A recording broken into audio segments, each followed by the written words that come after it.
Bitcoin is the killer app, and it's already bigger than Venmo, Apple Pay, right? PayPal, etc. Amazon and Bitcoin are exactly the same. They're not companies, they're networks.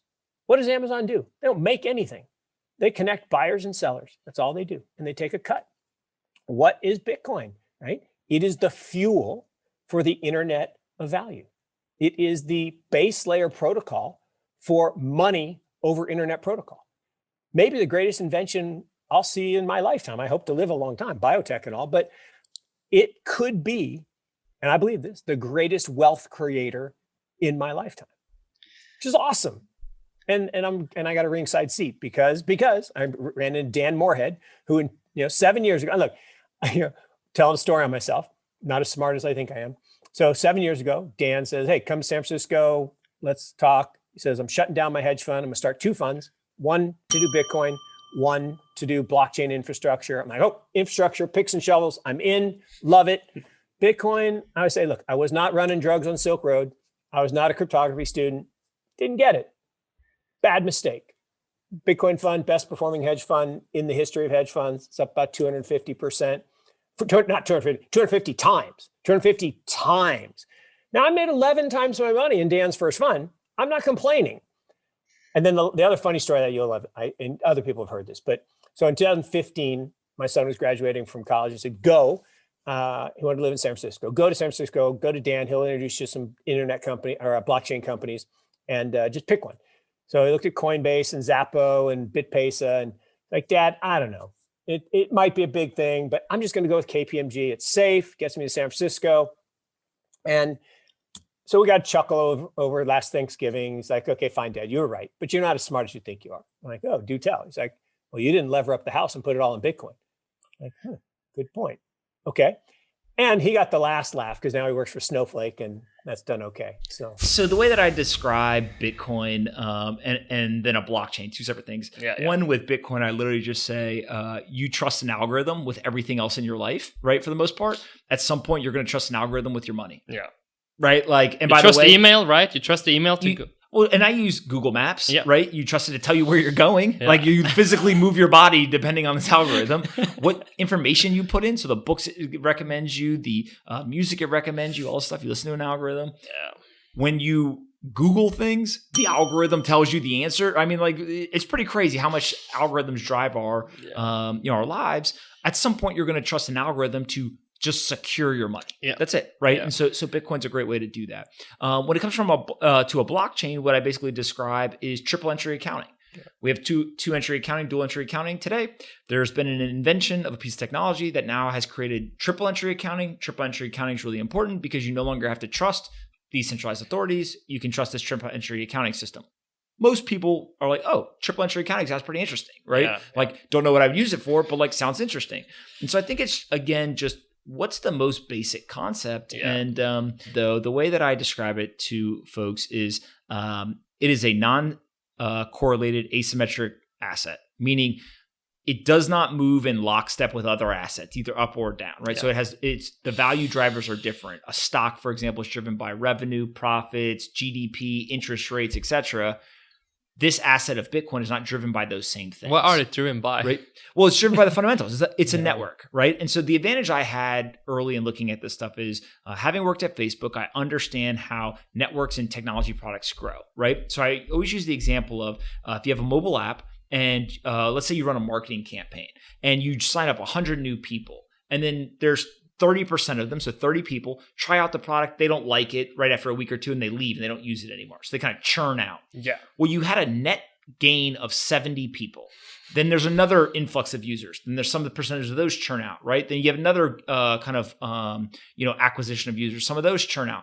But each time you're having a net new gain of users, right? And so over time, the retention ends up being really, really important. Yeah. And so the network effect locks people in and retains them. Yeah. Bitcoin is experiencing that. That's what these kind of bull and bust cycles look like, right? Or they're acting like is the same exact way that technology products grow. But in my mind, the crazy thing with Bitcoin, and I'm guilty of this. People say to me, I have a fair amount of Bitcoin, at least in my net worth, right? And I'm saying to them, I'll never sell. I want to die with the Bitcoin. And I don't know if you're the same, but imagine if you have a system where the people who are in it don't want to sell, and if you add more people into the system, what do you think will happen with the price? Supply and demand economics are a beautiful thing. And I literally think it's such a simple concept that people It's too simple, right? They're confused. Yeah. They're like, there's no way that this is possible. What do you mean? How does this work? First initial thoughts on the white paper by Satoshi. Was it garbage, never mind? Or was it, okay, this is interesting, I need to learn more?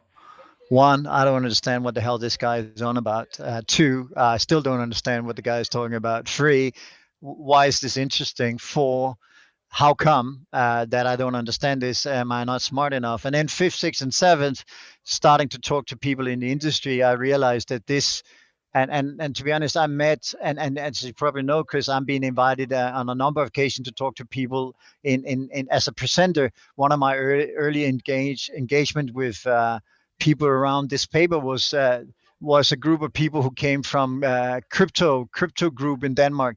I never met a more odd bunch of people in my life. So the initial scare for me was that these types, not that I'm discriminate about anyone. I mean, I think there's a good story from anyone in society, including homeless and unemployed and employed and directors. I all think they have a story to tell, but they were very much anti-democracy, anti-establishment, anti-fiat, as you alluded to at the beginning. But then, of course, over the last maybe 17, the first peak, but now over the last 2 to 3 years, it's become far more a conversation about an asset class. What people don't realize, and I had the pleasure of interviewing actually Katie Woods, which you may know from ARK Investment. Peter Gonry, my equity analyst, and I spent an hour with her, and she made a very, very good argument on the crypto space, not on the value of it. But she said, crypto and the whole new emergence of payment system is really based on that it's a new asset class. In the 1970s, pension funds didn't buy real estate. That was not perceived to be an asset. So in the 70s, the pension system and family offices introduced real estate. In the 80s, they introduced hedge funds. In the 90s, they introduced private equity. In the 2000s, they venture capital and early parts of the technology, and then of course now all of a sudden it's becoming embedded as an asset class. And I think she's right, because we are always as investors looking for instruments which have a diversification relatively to risk on, risk off. And to that extent, I became a convertee a couple of years ago, and in my own advisory portfolio called the 100-year portfolio, I actually have 7% in crypto, which is then being rebalanced every month, which is the way the model worked. But for me, it's been a very long road. And to be honest, if you wake me up at 3 a.m, I still can't really explain to you what goes on. But I will say, if you allow me to dwell into one of the outrageous calls we have this year. So this year, the young crypto analyst I got working for me came up with the idea that NFT, non-fungible tokens, could create the single biggest user case for blockchain ever.